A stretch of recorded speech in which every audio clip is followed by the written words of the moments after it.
Good morning! Welcome to Chinta's RV Vegan Kitchen. Today we're going to be making something called a vegan British lentil loaf. And so with that we will begin. Okay, so first of all you're going to want to have cooked your lentils. You're going to be putting them in a pot, covering them with about 3 inches of water, and bring them to a boil, and then reduce the heat to about medium low, and let them simmer and cook them until they're completely tender, clean through. It's going to take about an hour. And then the key to this is not to have too wet ingredients, too much mush. Now, here's the lentils that I prepared. And they've been draining for a little bit of a while, and every so often I kind of push them down to get more liquid out as I'm able. You can see it's not dripping any. Well, it is dripping a little bit. Okay, let's push it down a little more. I'm not trying to put it through a sieve. I am just trying to get all the liquid out. Onions create a lot of liquid, and we're going to be putting in some grain milk that will also create a lot of liquid. So it's important to just gently try to get some of that out of there. And I can't believe there's that much water still in the bottom. See, that's why you have to push on it, because if you just go, oh, it's not dripping anymore, oh, yay! Well, it doesn't mean it's over. But I think that's pretty good. Some of this will cook out.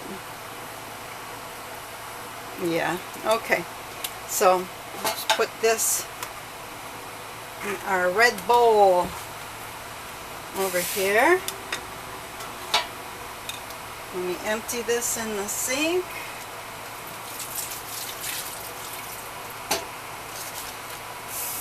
Got a lot of drudge in it, you know, from cooking out from the beans.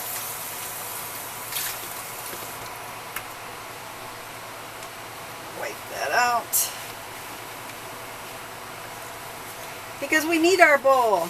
It's my trusty bowl. I have to have this one. Alright, after that has drained, we of course put it in the bowl.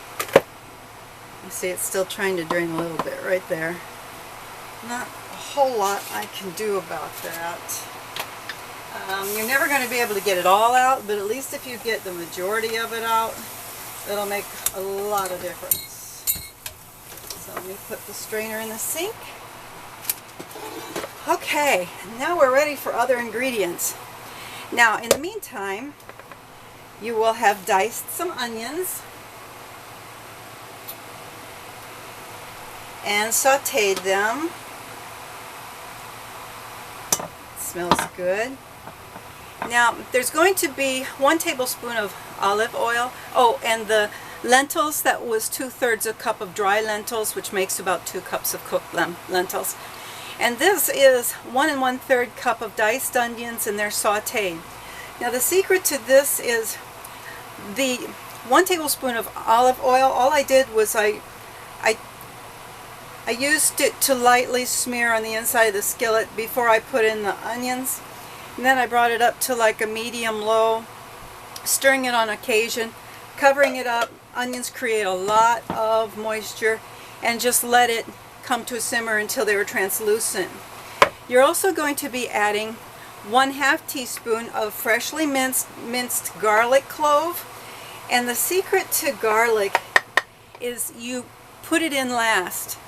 Go ahead and saute the onions till they're translucent, but your garlic you sprinkle in last, stir it in, and you're only going to give it about 60 seconds, or you know, maybe a minute to heat up. As soon as you start smelling the garlic and it starts losing its aroma, take it off the heat, because we want that aroma, we want all of that in the meatloaf not evaporating into the air. And besides, it will cook down when the meatloaf is, when the lentil loaf is cooked throughout just by cooking. Alright, so that was our onions. And now what we're going to be adding is something called tomato puree. And we're going to be doing, put that over there, 1/3 cup of tomato puree. Now, one thing nice about puree, it's not as thick as a paste, but it certainly is not as liquidy as a sauce. And that's important when we're talking about keeping and maintaining a non-mushy loaf. So we're going to put 3/4 cup of tomato puree. So cover this. 1, 2, I know, it's mushy. There's my word, that's my favorite word, isn't it? Okay, so we're going to get that in here. I did not pre-measure this last night. This is what's left over from making the demo loaf that I'm going to show you when we're all done. But it's almost exactly 3/4 a cup, so that's pretty awesome. Okay, I'll put this to the side.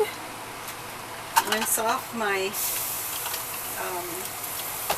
my measuring cup really quick so that the puree doesn't start to harden. You do not want it to harden. Okay, now what we do, it's time for the grain milk. We're going to do 1/4 cup of grain milk. And this is almond milk. 1/4 cup. Throw that away. And these are all our wet ingredients. And now we're going to do 3/4 cup of diced celery. Diced celery. And I pre-cut a whole bunch of it because I want to also make some macaroni salad later or tomorrow. So now we need 3/4 cup of diced celery. So here we go, 3/4 cup. I was thinking of already having this all in the bowl, but it didn't work out that way. 3/4 cup. I hope you guys can see what I'm doing. I guess I should check the camera, see if I have it on the right angle. You can almost see what I'm doing, I guess.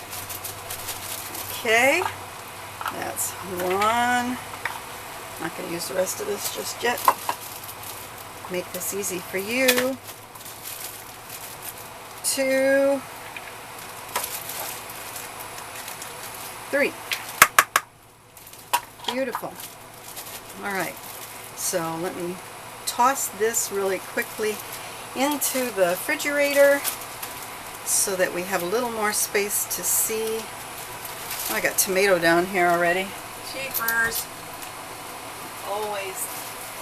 Always got a little too much activity in my hands. Now, what we're going to be adding is 1.5 tablespoons of diced green bell pepper. Really, it doesn't have to be green. It can be whatever color you like, but green bell pepper is what we have, so that's what we're going to go with. 1.5 tablespoons. Just kind of eyeball it. Looks like 1.5. I'm not sure that it would make a whole big difference. Alright, so now we've got all our wet ingredients right here. So we're going to go ahead and stir it. Looks really good. And I just want to say that I planned to make this loaf about 2 weeks ago, and I had no idea the monarch Queen Elizabeth would pass away last week. Just to let you know that this is a beautiful dish, and may she rest in peace. very high regard for her, so I will leave it at that. And now let's go into 1/3 teaspoon of sage. 1/3 teaspoon of sage. And 1 teaspoon of salt. That really is 1 teaspoon of salt, but look how much it looks like. Looks like a huge amount. And this right here is 1½ teaspoons of onion powder. It's got a couple of hard pieces in it. Whoa, that went that way. Okay, whatever. I'm going to mix these up a little bit in here before I scatter them through here. Okay. That 1 piece of onion went that away. You know, onion powder. It's clumped together. I don't know why, it just is. Okay, and then we're going to have 1/2 cup of chopped, or for me, I just crush walnuts. And these really are walnuts. Last time I said walnuts for my cashews. I hadn't slept well. I have no excuses. That's just the way it turned out. So anyway, but the recipe's correct. That's what counts. Okay, so that's 1/2 cup of chopped walnuts. Last but not least, we have an 1/8 cup of flour of your choice, whether you want white bread or whole wheat. Usually this is supposed to be whole wheat, but I'm using what I have, and it just happens to be pastry flour. I mixed 2 loaves together, not 2 loaves, but 2 bags. I had half a bag of pastry and I have half a bag of bread. So I mixed them together and that's what we get right here. Okay, so now we're just going to stir this in nice and well. Let me move this out of the way here so that we have a little more room to see. Move our measuring cups over because we're not going to be using those anymore that I know of, that I can remember. And now we're just going to stir this. Try to get it all incorporated. This is a very simple recipe, and as with any recipe you find online, you will always end up altering it to your own taste. You'll put maybe a little more of a seasoning that you like, and you know, maybe you'll just change it up. The fact is that this is the basic one, so you can do just anything to it that you want. Okay, that looks like a really good stir. So now I'm going to get the pan ready. The pan. Throw these bags away really quick. I think you know the routine on this one. I'm going to trim off just about 1/2 inch.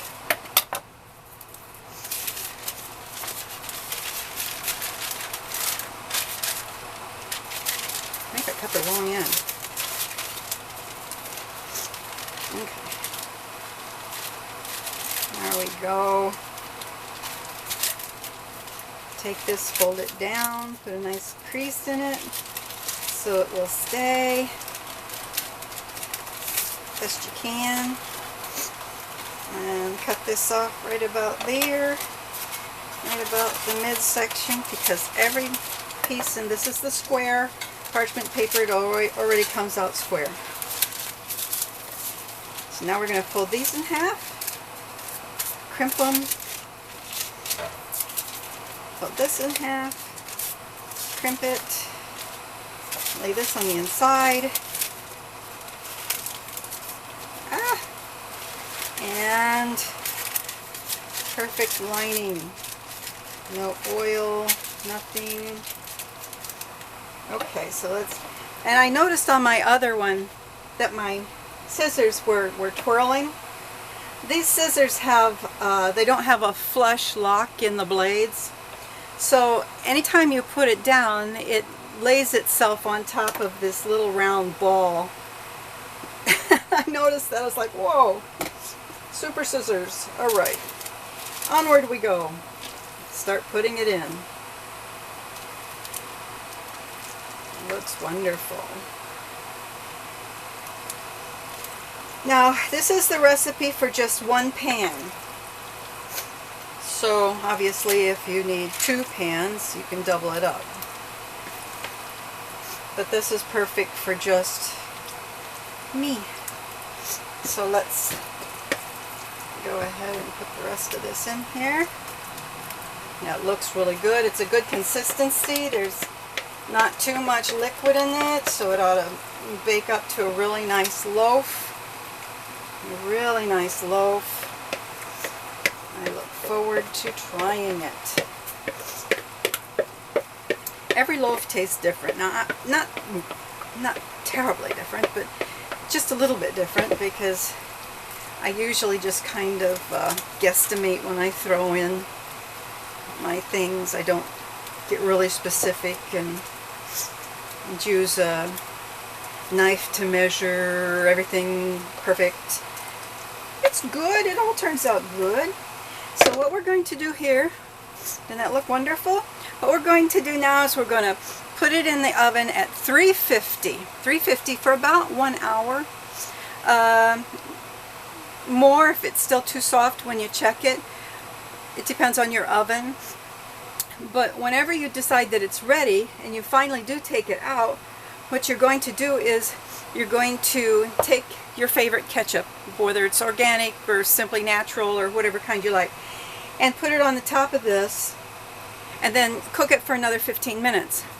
Now when you're finished, you're going to be, of course, after it is cooled. You don't want to dump this out until it has cooled, otherwise it might slough or widen at the sides, and then you'll just have a huge pancake. Then you can add more ketchup and put it in for another 15 minutes, and it'll look really beautiful. So let me show you the finished product. We'll put this over here for now. I'm going to go ahead and set this inside the toaster oven that's right behind us, because I will be definitely turning this on shortly and cooking this loaf up. But right now let me show you what we already have. The one that's actually in the picture of the thumbnail. There's our little decoration. I decided to use some bay leaves. The ketchup is probably stuck to this. No! Yay! Cool. Alright, now, I know it. It's all got condensation all over it, so it's not very lovely. Presentation is everything, is what I learned.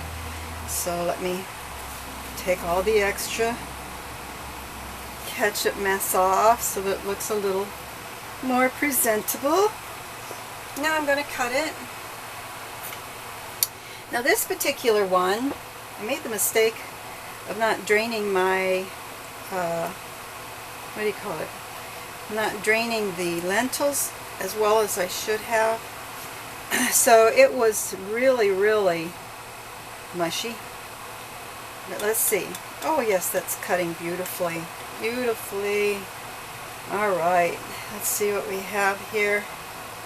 Yeah, now that looks nice. Okay, we've got a good loaf here. Beautiful loaf. And this is the vegan British lentil loaf.